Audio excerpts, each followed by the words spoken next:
People are enjoying a momentary break from daily life.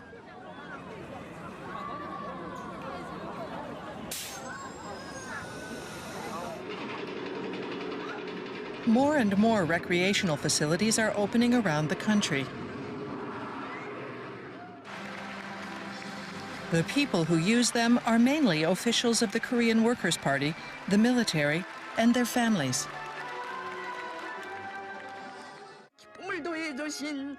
The man behind them is Kim Jong-un, the ruling party's first secretary and North Korea's leader.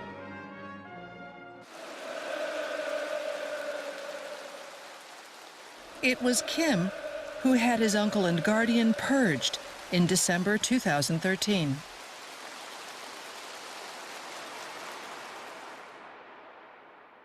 In April, Kim reorganized the country's leadership lineup to solidify his power base.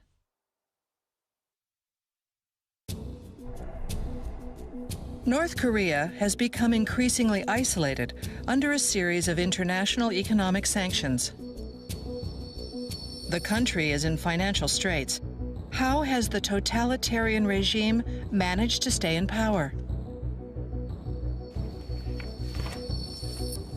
We posed this question to North Korean defectors, including people who were once high-ranking officials in the leadership's inner circle.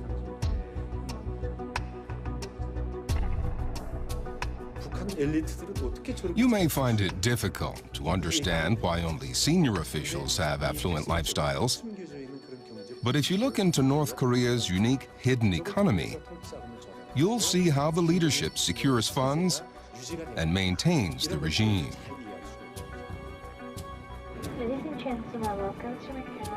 What exactly is this hidden economy?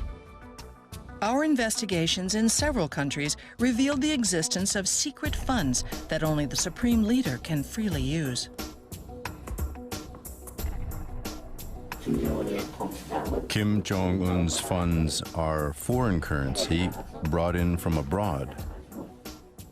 It's thought $3 to $4 billion are sitting in an underground vault.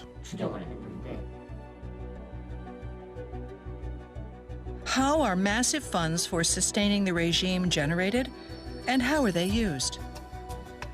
We'll explore the connection between money and power in North Korea.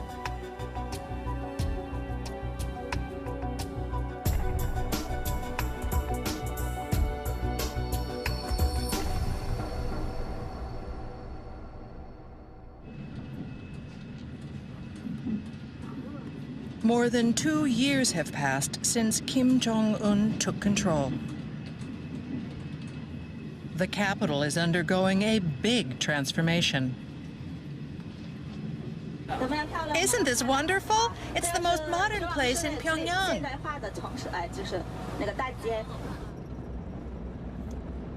These new condominiums are in the city's center.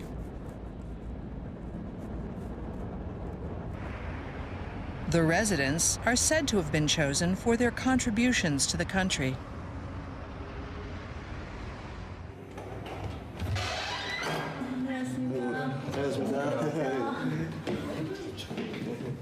This husband and wife were rewarded for being exemplary workers. The moment I saw this place, I just fell in love with it.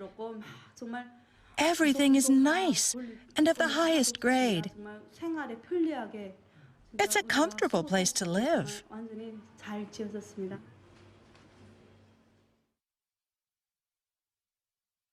Soon after they moved in, Kim Jong-un and his wife paid a visit.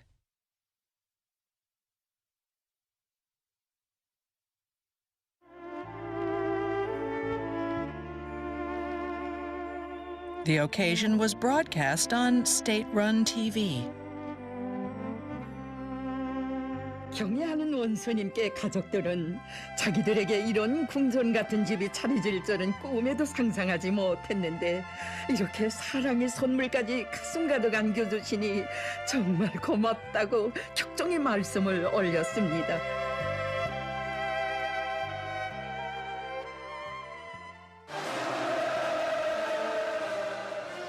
Giving homes and other luxury items in exchange for loyalty is part of the North Korean practice of gift politics.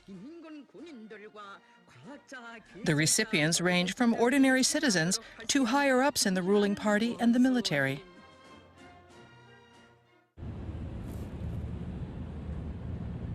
A former senior government official who defected and now lives in Seoul has inside knowledge of gift politics.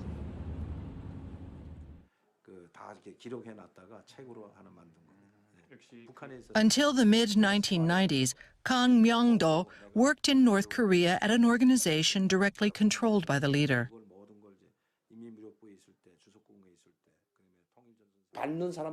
Winning the hearts of senior officials, that's the objective of gift politics. The recipients believe the supreme leader thinks highly of them. They're just about moved to tears, and a sense of allegiance swells naturally in their hearts. The aim is to make people feel they would die for their leader.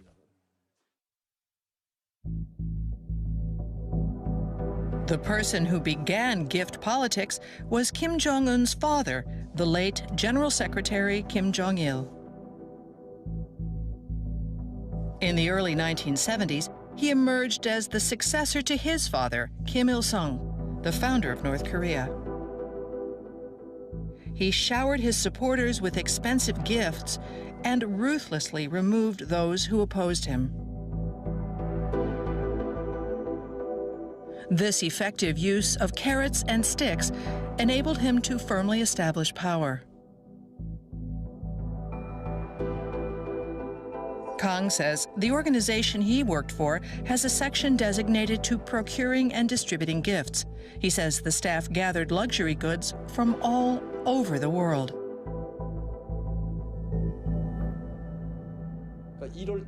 We were busy, especially before New Year and the Supreme Leader's birthday. Germany, Austria, Guangdong province in China, and Macau.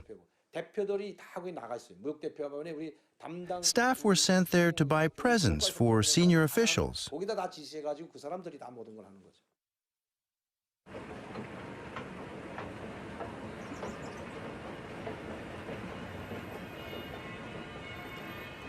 Vienna was one of the officials' regular shopping destinations.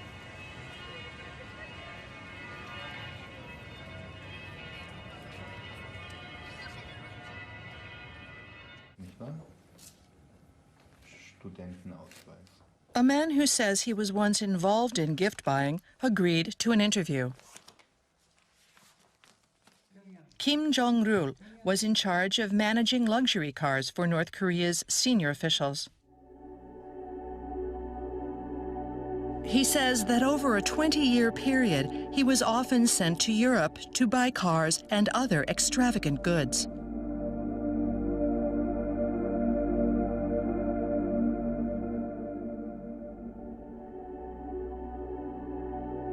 He was given detailed instructions, along with a list of items to purchase. The gifts officials received varied by type and price, according to their rank.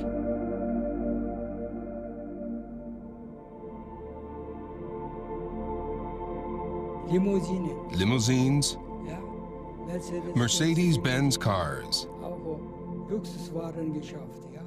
I bought all sorts of expensive items. I even purchased gold-plated hunting rifles. I had to get everything on the list, or I'd be disobeying orders. I had no choice.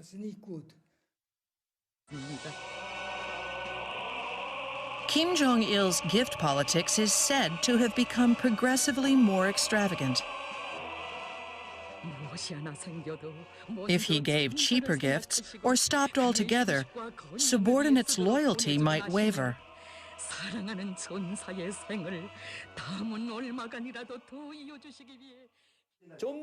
You have to always give something better than before. Otherwise, a present could have a negative effect. So, Kim Jong-il put top priority on gift politics.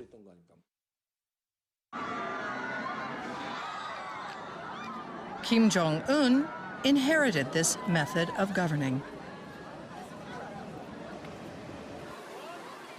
The young leader doesn't just give presents, but also builds recreational facilities where senior officials, their families, and other people can enjoy themselves. Sources say he spends some $600 million a year on gift politics, about twice as much as his father did. Kim Jong-un's power base is weak, so he has to give out more presents. If people receive fewer gifts, they would say he's less of a leader than his father was. Where does Kim Jong-un obtain such huge amounts of money? People with inside knowledge say he uses a system that's unique to North Korea.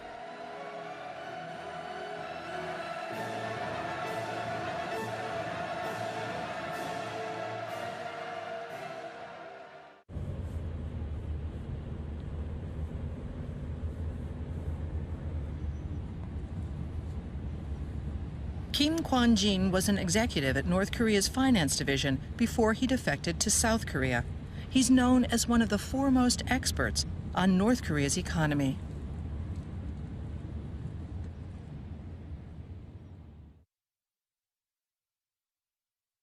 He says North Korea has two distinct economies. One is the people's economy for the general public.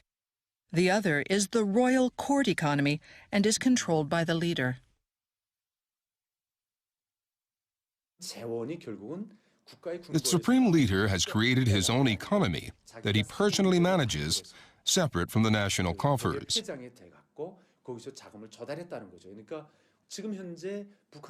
The royal court economy is the financial foundation of the Kim dynasty.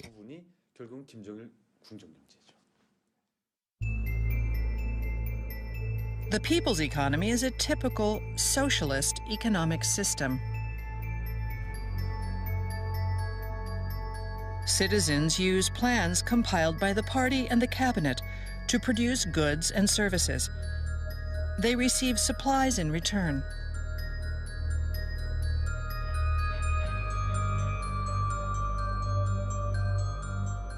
The distribution of supplies constituted the backbone of the people's economy.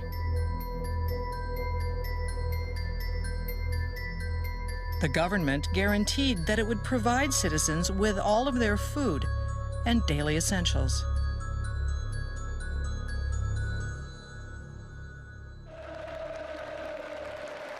But Kim Jong-il started using public funds as his own property to strengthen his power.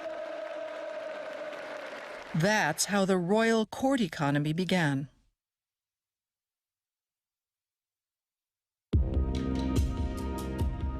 The supreme leader siphoned off large amounts of money that he could use as he wished, without seeking the party's approval. He used the money for gift politics and also for military projects, such as developing missiles and nuclear weapons. The royal court economy has expanded at the expense of the people's economy and is now believed to account for more than 60% of the nation's entire economic activity.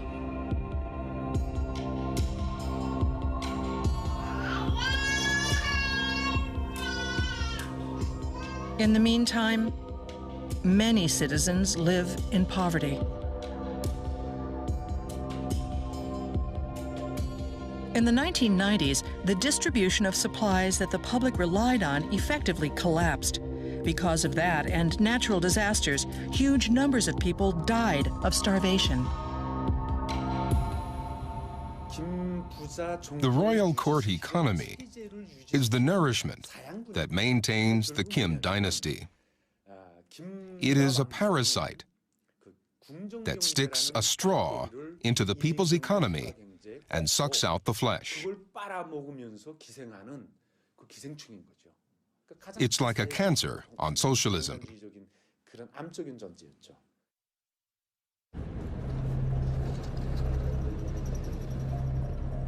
How are the massive funds that support the royal court economy collected?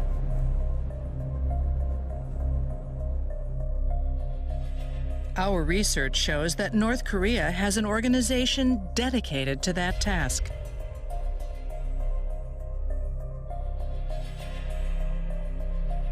A former senior official told us where it is.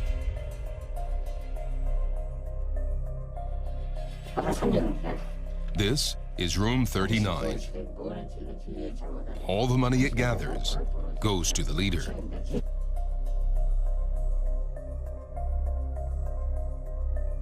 He says it's an organization located in central Pyongyang, known as Room 39. It has played a key role in supporting the royal court economy.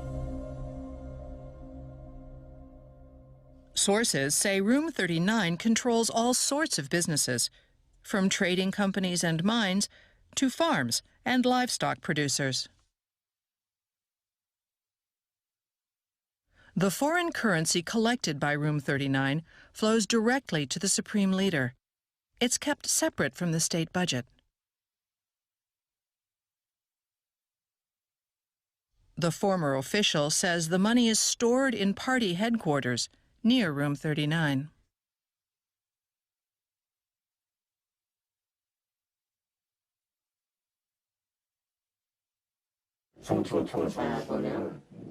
At the party's three-story headquarters, there's a sturdy facility, like an underground palace. It holds huge amounts of Japanese yen, dollars, and euros.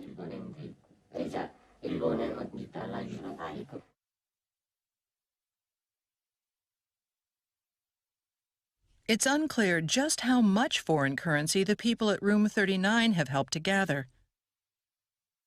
But it's estimated to amount to more than half of the billions of dollars the country receives in foreign currency revenues each year.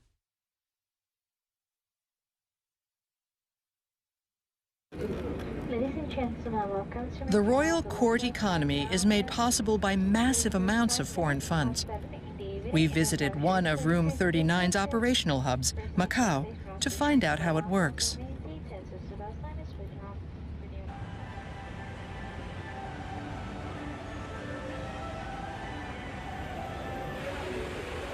Macau's regulation of financial institutions has traditionally been loose. Because of this, the territory attracts money, both legal and illegal, from around the world.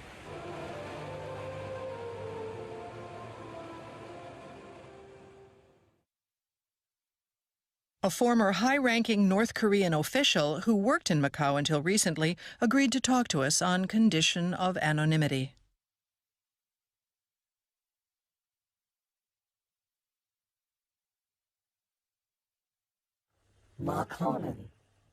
It's so easy to move money in Macau.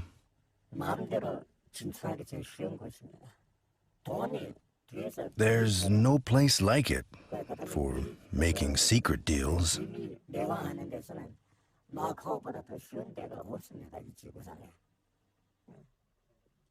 That's why Macau was selected.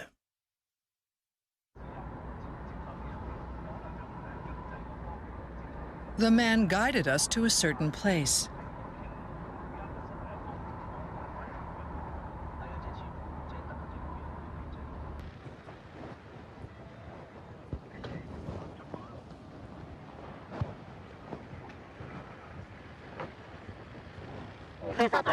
Room 39 had an office here. He says he used to meet military-related personnel from different countries here. They would discuss weapons deals, a major source of foreign currency.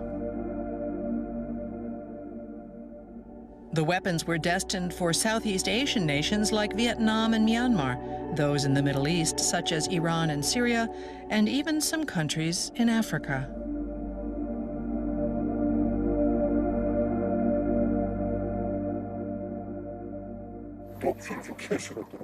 I earned a lot of foreign currency through the weapons trade.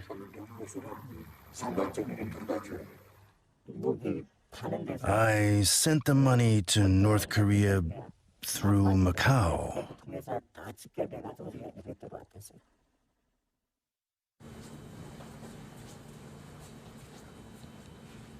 How were these top-secret transactions made? We heard in detail from a former senior military official who was directly involved in the deals.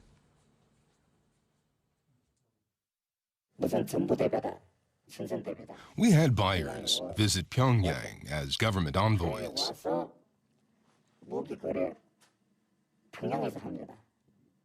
We showed them weapons at the factories and negotiated prices. We signed contracts using false product names, such as printers.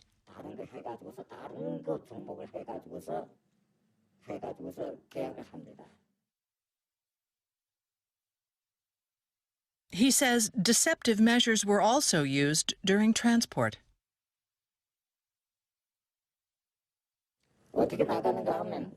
We have filled containers with weapons and moved them to another ship at a Chinese port.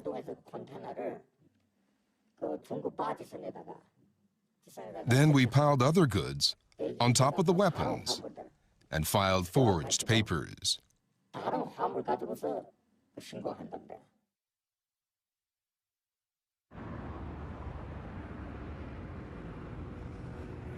North Korea has benefited greatly from the arms trade. The deals are believed to have provided as much as $1 billion in foreign currency a year.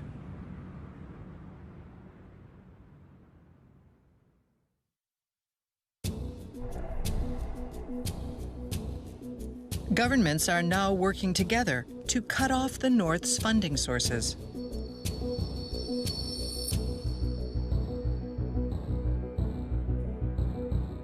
A non-governmental organization in the U.S. received a request from the United Nations for information.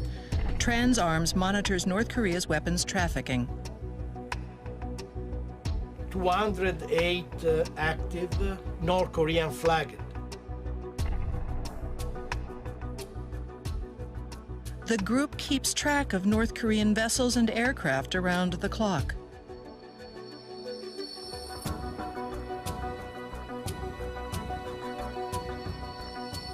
Staff check location data from satellites against official paperwork and try to spot suspicious movements.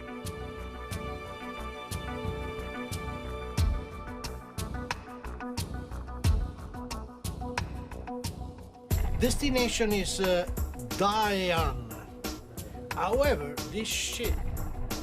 But Finardi says the ship does not seem to be staying on course. Rizal or Diana destination. Closer monitoring has led to a number of raids on North Korean vessels. In July 2013, authorities seized a large shipment of arms in the Panama Canal from a North Korean cargo ship. Hidden under large bags of sugar were fighter jets and disassembled missiles.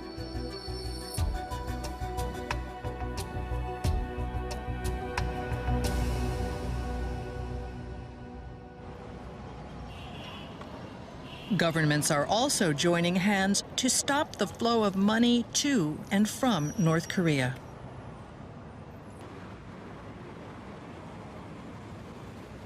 The first target was Banco Delta Asia, a small bank based in Macau.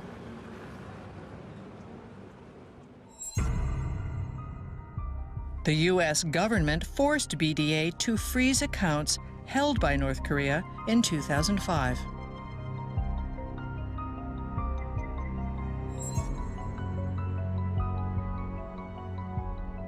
North Korea had been settling accounts with its worldwide business partners through this institution. The bank froze North Korea's accounts. This cut off an important channel for conducting international transactions and funneling money to Pyongyang. No banks will do business with them, especially in the Western countries, like the market in Hong Kong is a financial major market, Japan, Hong Kong, Singapore.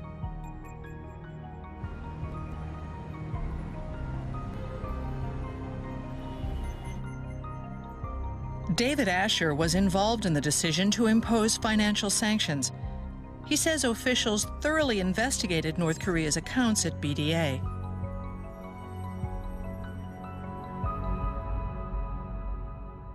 Banco Delta linked into banks all over the world and bank accounts all over the world. We mapped out how their regime financed from Kim's perspective.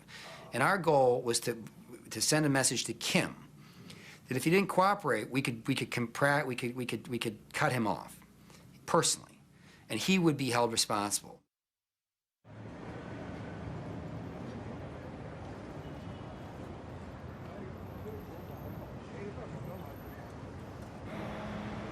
How does North Korea's leadership obtain foreign currency now?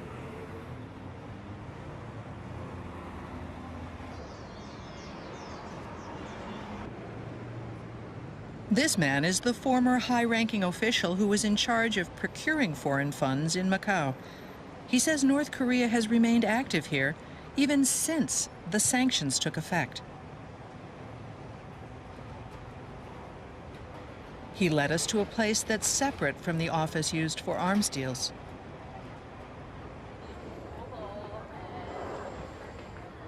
It's on a street lined with small shops.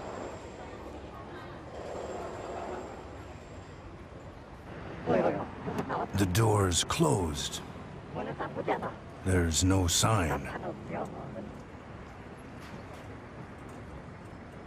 He says gold is traded here.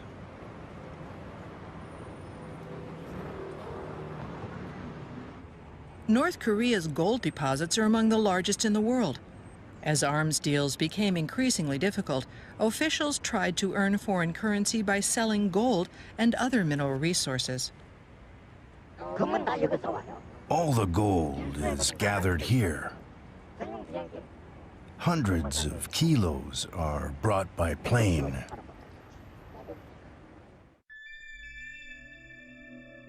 The man tells us that gold transactions are always conducted in cash. No money passes through bank accounts, so no trace of the transactions exists.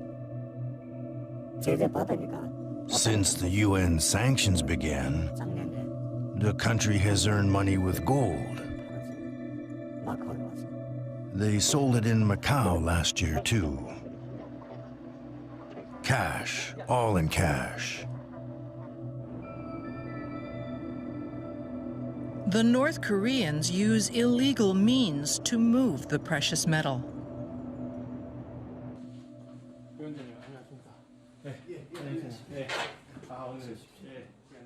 Hong Seung-kyung is a former diplomat who worked at the North Korean embassy in Thailand. He says he was ordered to transport gold using the diplomatic immunity that exempted him from baggage inspections. We used our diplomatic passports to smuggle it out without going through customs. Diplomats at most North Korean embassies engage in such illegal activities.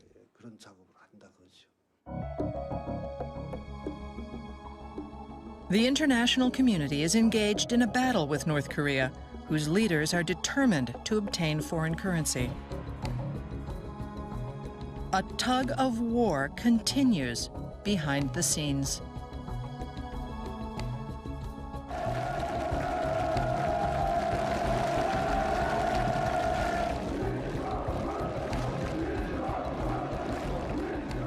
Kim Jong-un is resorting to various means of scraping together foreign currency in a bid to keep his grip on power.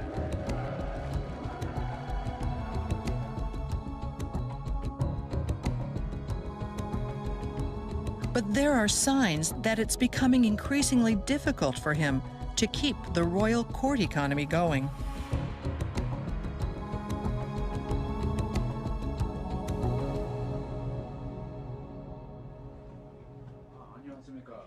A scholar has picked up on signs that something unusual is happening.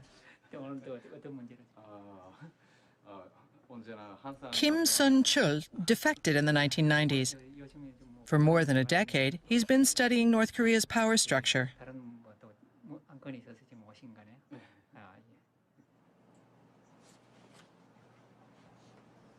He's been analyzing Kim Jong-un's recent movements.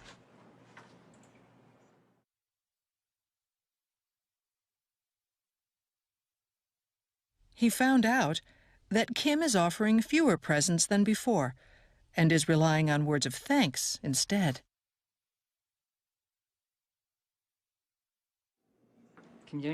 Records of Kim Jong-un's inspection tours say he expressed gratitude. This means a gift of words only. Compared to 2 years ago, the number of such gifts jumped last year. I believe this shows that funds for the royal court economy are getting tighter.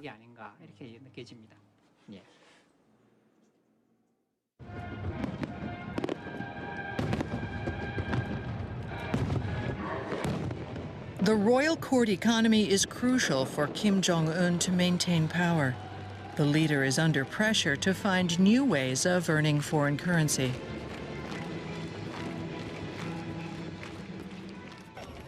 The 50-meter artwork is taller than the Statue of Liberty and cost around $25 million to build. It was created by the Mansudae Art Studio. 60 workers from North Korea spent more than 2 years building it.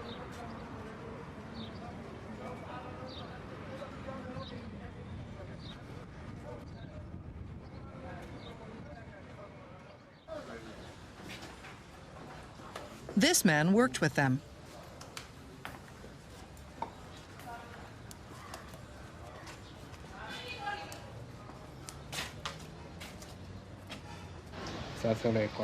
These men in the picture are from North Korea. They are true craftsmen. They can do everything, from welding to stone cutting.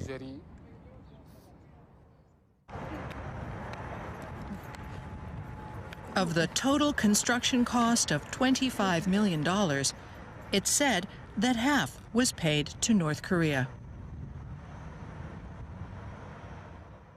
Oh yeah, what I can tell you is that they were very happy with this project. They did make money, they were very happy, and I guess after that they're still in Senegal and looking for other projects here in Senegal and elsewhere in Africa. In March, a new statue was completed in Namibia in southern Africa. North Korean craftsmen built it, too. Representatives wearing Kim Il-sung badges attended the unveiling ceremony.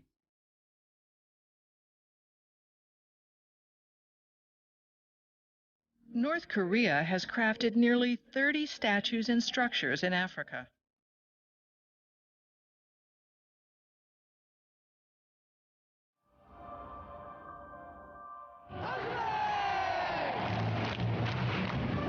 The government is also earning foreign currency by mobilizing thousands of workers. Even ordinary citizens are being sent overseas.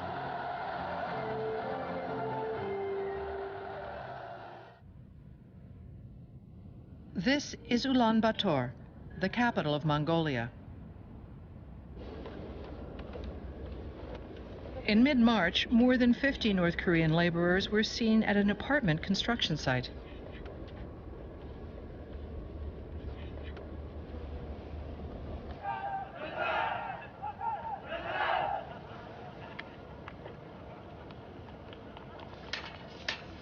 They work in the bitter cold.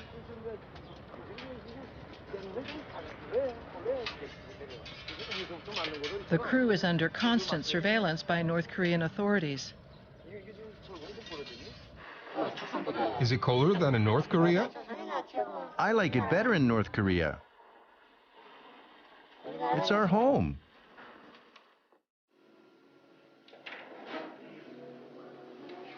This man is the president of the Mongolian construction company. He pays each worker a monthly salary of about $500.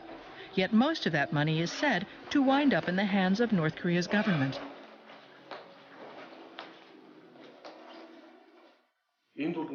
They seem to get enough cash to buy cigarettes and sweets,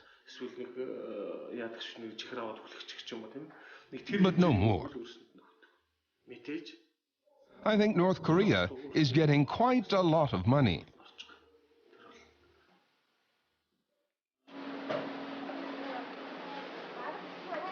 North Korean women work at a sewing factory in Mongolia.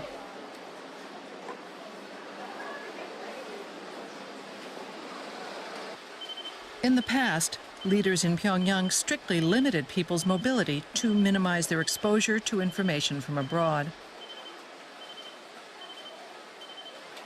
But they've abandoned that principle and have been sending a stream of workers overseas.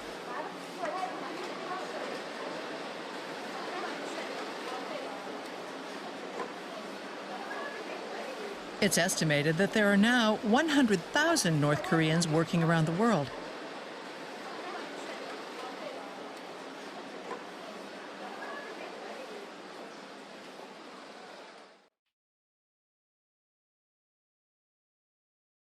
North Korea is doing whatever it can to earn foreign currency.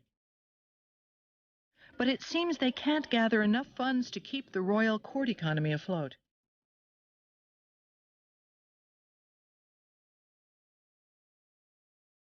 The shortage of funds triggered a power struggle at the top.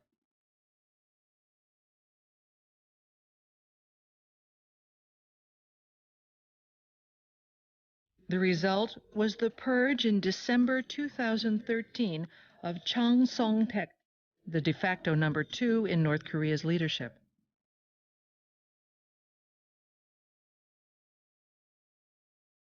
Chang was Kim Jong-un's uncle. As Kim's advisor, Chang was given the task of getting the economy back on its feet. What happened between the two men?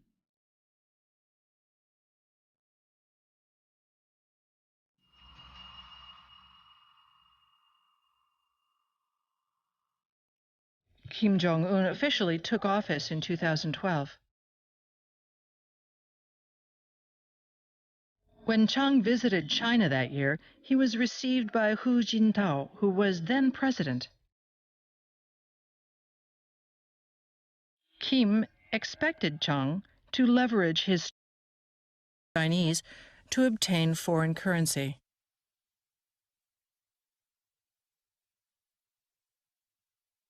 Chang was trying to promote Chinese-style reforms and more openness. One symbol of his efforts was North Korea's Rason Special Economic Zone.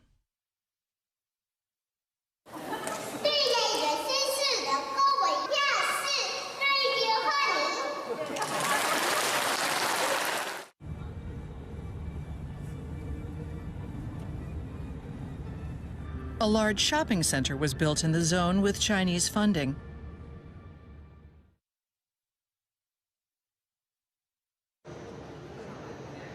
There's also a hotel with a casino.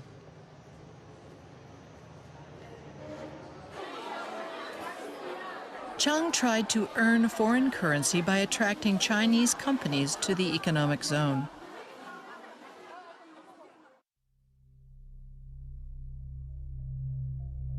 Money and power began to flow toward Chang.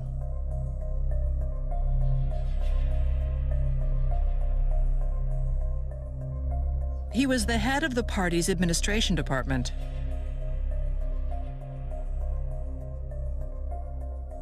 Until then, Room 39 was used to channel foreign currency to Kim Jong-un.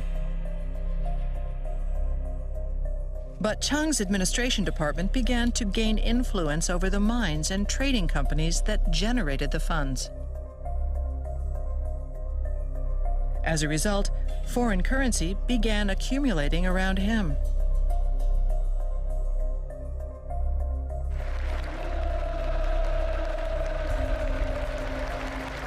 It's thought that Kim began to fear that Chang would seize the money.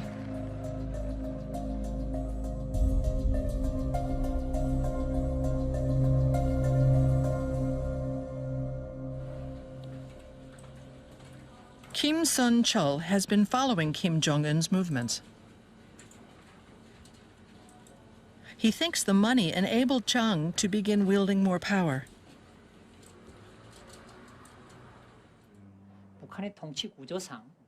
Chan started doing as he wished. That, and the fact that First Secretary Kim was in need of funds, resulted in the purge. In the end, it came down to a battle over who gets the money.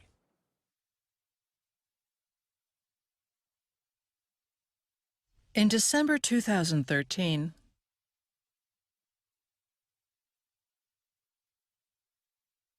Chang was held responsible for the economic problems of the nation and executed. 제 놈에 있던 부서가 나라의 중요 경제 부문들을 다 걷어쥐어 내각을 무력화시킴으로써 나라의 경제와 인민 생활을 수습할 수 없는 파국으로 몰아가려고 핵책하였다. 제 놈에 있던 부서를 그 누구도 다치지 못하는 소왕국으로 만들어 놓았다.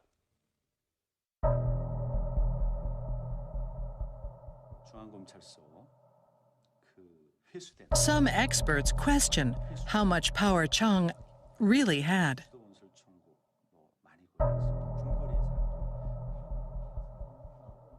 Kim Kwon-jin is an expert on North Korea's economy. He thinks Chang was trying to normalize economic conditions.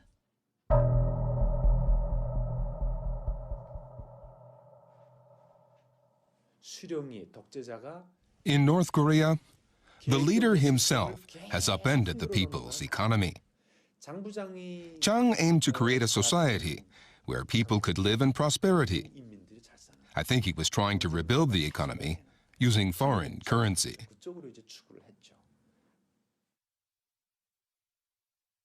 No one knows what Chang's true intention was.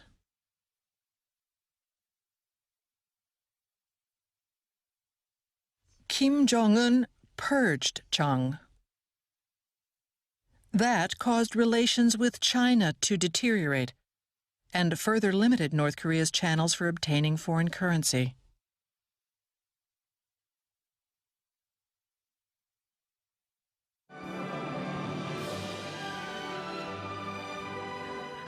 Yet another recreational facility has opened in North Korea.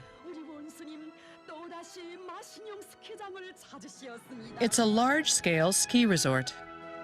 몸소 삭도를 타시고 그 안전성까지 요해하시며 스케줄로 종점으로 오르시었습니다.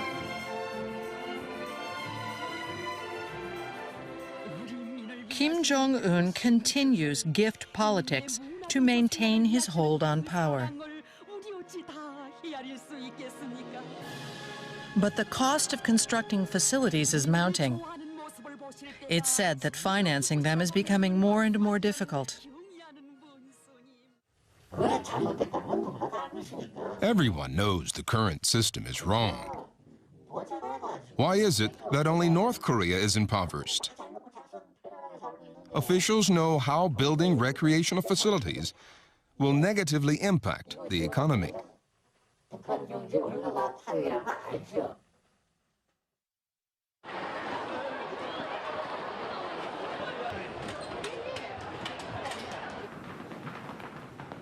In March, Japan and North Korea held their first high-level government talks in more than a year.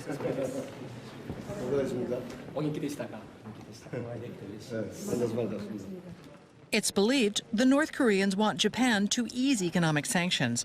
It's said they'll try to use the unresolved abductions of Japanese nationals as a bargaining chip. What does the future hold for North Korea? Kim Jong-un's regime is under pressure to govern, even as the volume of foreign currency keeps shrinking.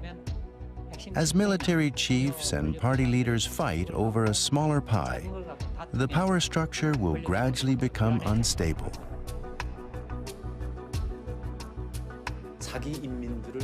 The international community must cut funds for the royal court economy that torments the people of North Korea. The problem must be addressed as soon as possible. There must be a global effort.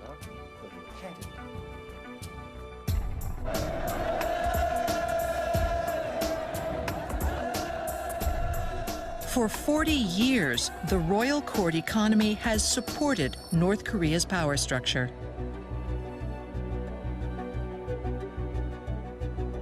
As funds dwindle, will North Korea open up, or will it continue to provoke other nations?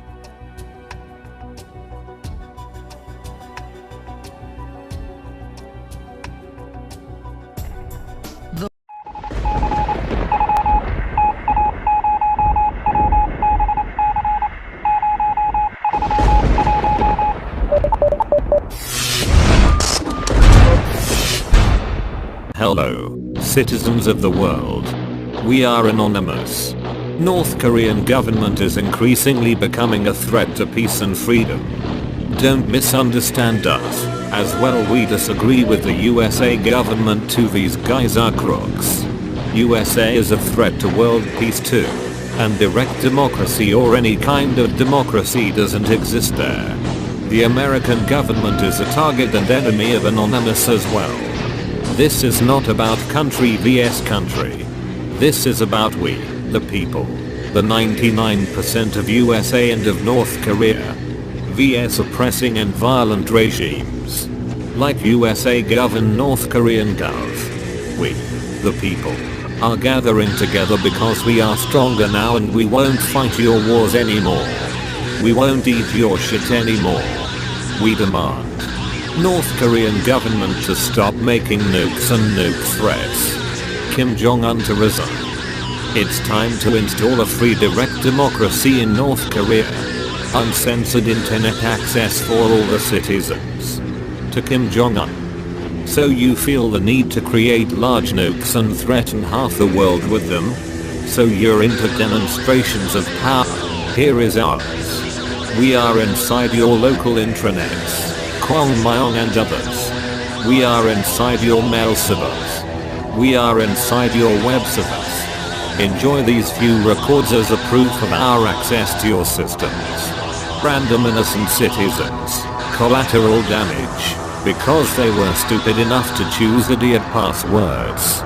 We got all over 15k membership records of www.uriminzokiri.com and many more.